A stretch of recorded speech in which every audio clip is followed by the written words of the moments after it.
Hi there, and welcome to another Wisdom Wednesday episode of the Alter Your Health podcast. I'm Dr. Ben, And I'm Dr. Susanna. and we are both naturopathic doctors who empower you to heal yourself through the incredible power of whole food plant-based nutrition, as well as mindset in understanding the nature of your mind in creating your reality. And today on the podcast, we're talking about trust. And this is Dr. Susanna's topic. She wanted to talk about her story and process of deepening into trust when life feels chaotic.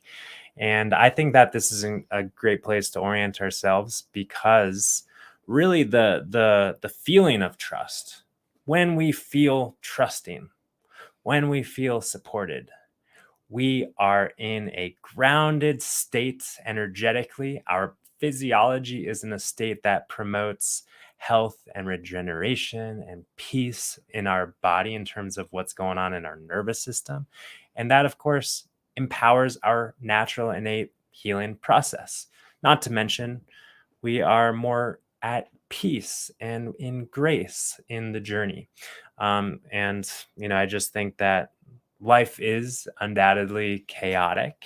Like that's kind of a universal feature in all things in life, the chaos. And yet there's just the perfection of everything landing and moving in the proper direction to foster harmony and balance, even when from our perspective it feels like that's certainly not the case. So, Dr. Susanna, take it away. Okay.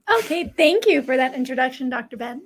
And this will be a slightly different episode because I am just going to be sharing mostly my story. I'll try to interrupt as frequent as seldomly as possible, but maybe I'll ask some questions to clarify. Yes, definitely, because this is really, I think, the first time I'll really be sharing my story. So we'll see how it comes out. But it really just occurred to me last week that, I just have had this really interesting last 5 months that have kind of come full circle and have really brought me to a deeper level in trust and trusting the universe, but also trusting my inner wisdom. And I'd like to share my story because I don't know, perhaps it might resonate with someone out there. 5 months ago. 5 months. That was like the beginning of the year. So what happened? Where were you? Where were you feeling a lack of trust, a lack of support? I think right around the turn of the year, I was going through a lot. I was kind of going through a little dark night of the soul. It was a very short-lived dark night of the soul, which was wonderful. I mean, nice, considering that they're quite uncomfortable to go through. But I had just had a reoccurrence of some severe back pain. I was not sleeping well. And where I was at in life was that I wasn't feeling that on purpose. I wasn't feeling very connected with work. I wasn't feeling very inspired to create new things related to work. And I piled on a ton of guilt and judgment on myself for feeling that way. I remember having so many conversations with you, Ben, like, I think I just need to take a break from work or something. Like, I don't know what's wrong with me. I'm just not feeling it, and I don't know why. And really was making it a big problem that I was feeling that way. And I actually even started working with a coach around this time because I just felt like, gosh, I need a little perspective here. For some reason, I'm really struggling with a lot of these heavy feelings that I'm feeling. I'm sure you're probably like the only human being who's had these kind of feelings. It sounds, I mean, what about you listeners? It sounds like Susanna's, because she kind of lost it, right? No, I'm just kidding. Like, I know all of our dark nights are unique and different, but I know that we've all been there. Yeah. We've all been in our respective place with that. Right. I think the physical back pain was, of course, very much related to all of the kind of emotional stress that I was feeling. But was also, it felt like it compounded the amount of stress in my life too, because I Yeah. wasn't able to sleep and see Mhm. things clearly. But anyway, um, through this journey, at one point, it became very, very clear to me that there was one area of my life that had not yet been fulfilled, an area that I had always seen myself fulfilling at some point in life. And that was the area of parenthood. I don't think that we've like announced to the podcast listeners, I was which wondering if we had or I not. mean, because we put it in our email newsletter, which you can for sure subscribe to. We encourage you to do that. But I know a lot of people listen and watch who aren't like subscribers. Anyway, It's true. so So I had a conversation with Ben about our being a plan and parent. intentions of being parents. And we happened to be on the same page. And we happened to decide right then and there in January to start a family.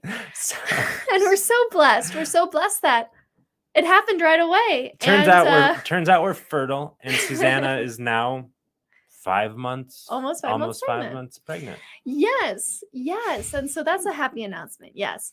But in terms of how this all fits into my story, as soon as I found out that I was pregnant and feeling like, yay, so happy to have this fulfillment in this one area of life, there was still this guilt and this turmoil I was feeling in relationship to work, my work. I still felt so guilty for just not having the drive to put more energy into work, and was really wondering, like, is this the right field for me? What's it mean to have all of these feelings come up?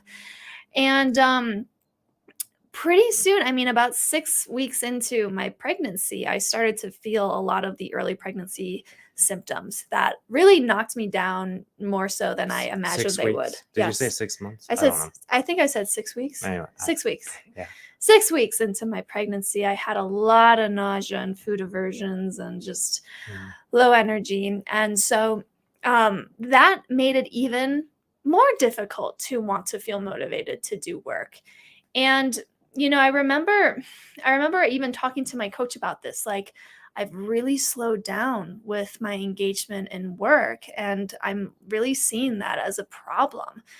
And the coach really helped me see, like, Susanna, it might not be a problem. There might be a reason why you're feeling like you want to slow down. Like, this might actually be wisdom guiding you in this direction for a reason. And we might not know what that reason is, but a lot of beauty can come from periods when we slow down and go more internal and give ourselves a little bit of rest.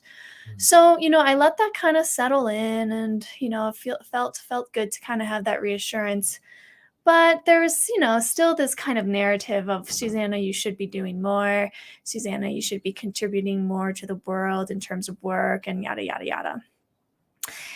And I think what kind of followed in the next few weeks was just more of kind of, navigating the symptoms, the low energy. You kind of, you were very graceful in the process in terms of not putting any pressure on me to do any work or anything. But throughout this whole experience, No, I don't have the power to put pressure on you. no. But yeah, there were all these kind of questions coming up, like, will I continue being a naturopathic doctor when I give birth? And, I was really in my head about it because I was still making the feelings of low energy and low motivation a problem. And fast forward to about, I want to say, like, beginning of April, where I started to get my energy back. I started to feel better physically entering the second trimester. And interestingly, right around this time, another work project just kind of bubbled up from out of nowhere. And this was actually something that you were working on. And I was like, I don't really know how involved I'm going to be in that. I'll let that be Ben's project. But somehow I kind of got sucked in. Like, you kind of sucked me into it with my agreement. And I really don't want to rush through this, if that's okay. Well, I don't. What is there like? What are you getting at? I'm getting there. Okay. I don't want to rush through it. Well, okay. Yes. So I always like to keep these podcasts kind of I'm seeing Ben point. do this little hand motion under the table, and that's why I said that. Yeah, I am doing this hand motion under the table. I'll do it above the table so everyone can see. But I don't want to rush this. Thank you. Well, yeah.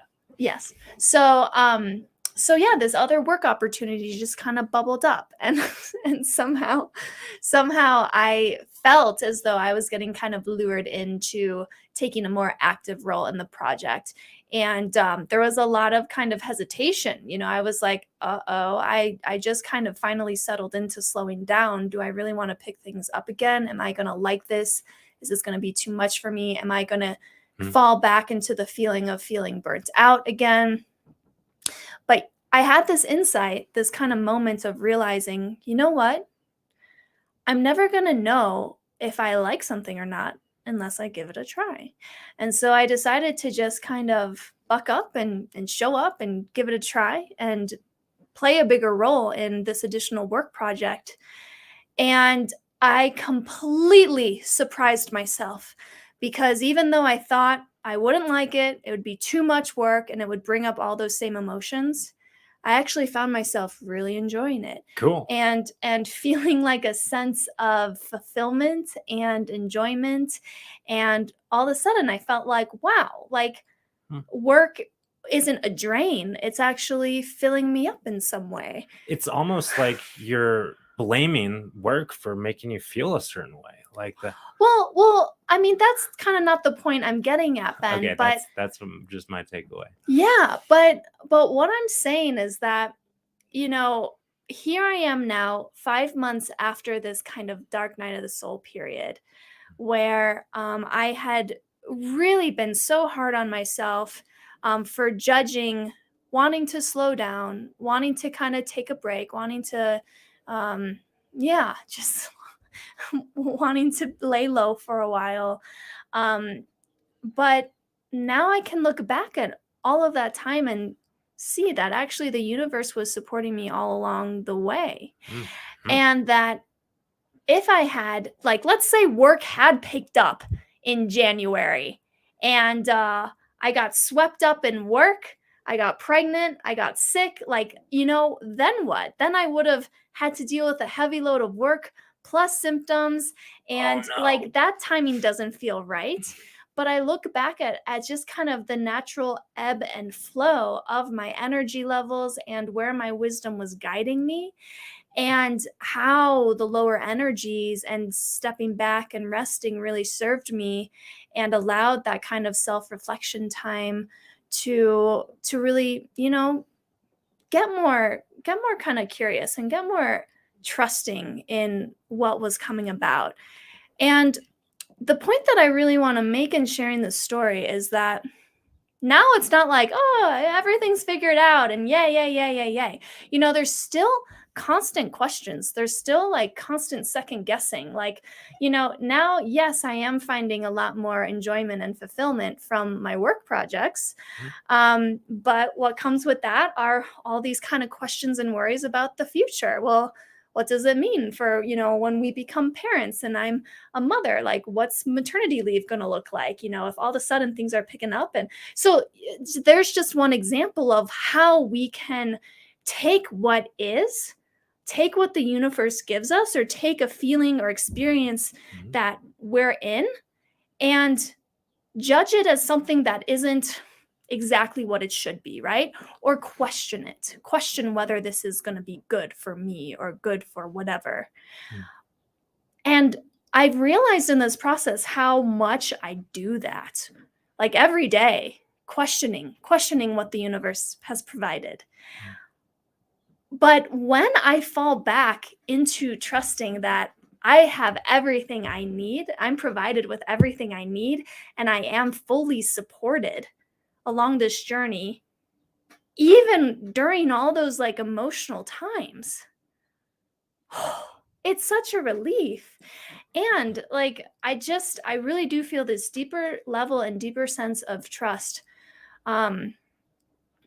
which completely just can help the kind of busy monkey mind, questioning mind, doubting mind really just dissolve. And yeah, I can more easily tap into the peace and the connection that you were talking about before. And Cool. yeah, it's just it's been a surprising and interesting last 5 months, and I just really wanted to wanted to share it with everyone because um it's had a profound effect on me. Profound impact on me. And thank you for your patience, Ben. I told you that I was just going to be sharing my story in this. I didn't know that. Yes, you did. Well, Anyway. what I hear is that in the wrapping up of your share, Susanna, I was hearing how you were experiencing the busyness of your mind and the insecure thoughts that kind of bubble up and kind of you get wrapped up in those, and then the trust and the bubble, and then the insecure thoughts and the trust. And I just, of course, always think about that trust and that security and that support is always there. It's not like the insecure thoughts that bubble up dissolve the trust, and it's like, but the insecure thoughts that bubble up are always bubbling up. It's like this constant factory, as some people have said in metaphors, like this thought factory that's just churning out thoughts, and that's what the brain does, and for good reason. Like, those thoughts are, of course, what do they say, like 99% of them are just kind of like autopilot. They don't mean anything, but it is in fact that same thought factory that gives us the life-saving kind of input and information and wherewithal and resources to like do and navigate stuff. So it's a matter of understanding the gift of the thought factory and the insecure thoughts, while not losing sight or connection with that underlying trust and support and anchor and groundedness in the experience of life, in life. Right. Yeah, and the title of this episode is Finding Trust in Life's Chaos. Life's Chaos. And I like that that's the title that we landed on, because that is exactly, how life felt to me. Well, and also, like I was kind of sharing in the beginning, life is chaotic. That is a fact. That is a constant feature that we observe in life. Oh, and I was also reflecting on just the nature of your cycles and rhythms, if you will, of low motivation and the judgments that might come with that. And then it's like, oh, I'm feeling the inspiration to get in and work and be more productive, whatever. And of course, I always think about just the cycles that we observe in nature. And of course, the seasons being a great example of that. And in the wintertime, everything kind of goes dormant, at least in our climate. Everything dies. The leaves fall from the tree. The shrubs shrivel up, and there's snow on everything. And then, of course, the warmer temps, and as spring emerges, there's life. And it's like that life didn't go anywhere, right? That life, that it didn't die. It was just dormant. It was just in the restoration phase. And I know that we all have these innate cycles in us as well. And we live in this culture, in this society, where a lot of time the expectations that we put on ourselves are just to be in spring summer mode all the time, just generating, being more productive, more ideas, more inspiration, more thinking, more creativity.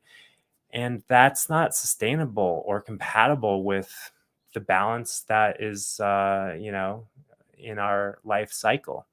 So I think that just being attuned to and trusting of the innate ebbs and flows of our energy, of our creativity, of our inspiration. And of course, we're probably likely going to judge our level of creativity or lack of creativity, level of inspiration or lack of inspiration, level of support and productivity and energy, or lack of support, productivity, and energy. But like that again, that judgment that we have a tendency to place on ourselves and our experience, that's just part of our human nature. But the underlying ebbs and flows that are working within us and guiding us and moving us, that is really one with the natural world that we observe and witness when we look outside and look at the changing of the seasons, etc. That's present in us. And again, the point being, we can trust that. We can know that we aren't separate from that, despite what thoughts might creep in and tell us otherwise. Yeah. Yeah.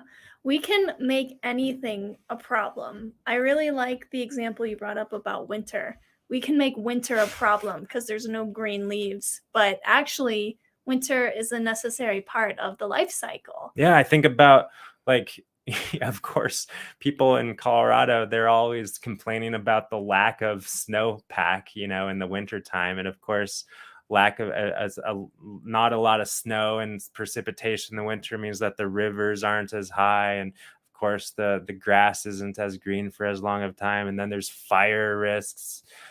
So it's like, and then of course, people who come and visit and they're like, oh no, it's snowing, it's raining, it's cloudy, it's cold. And it's like, well, yes, thankfully it is, because that keeps the balance and flow in the natural cycles. And again, just that metaphor to bring it back into the inside of us, what's going on. And we don't have to judge ourselves for the cloudy, snowy, cold, rainy days. Yeah. I think in kind of wrapping up also my thoughts from sharing this story, I find it's so valuable to kind of look back at my experience in the last 5 months, look back in the past.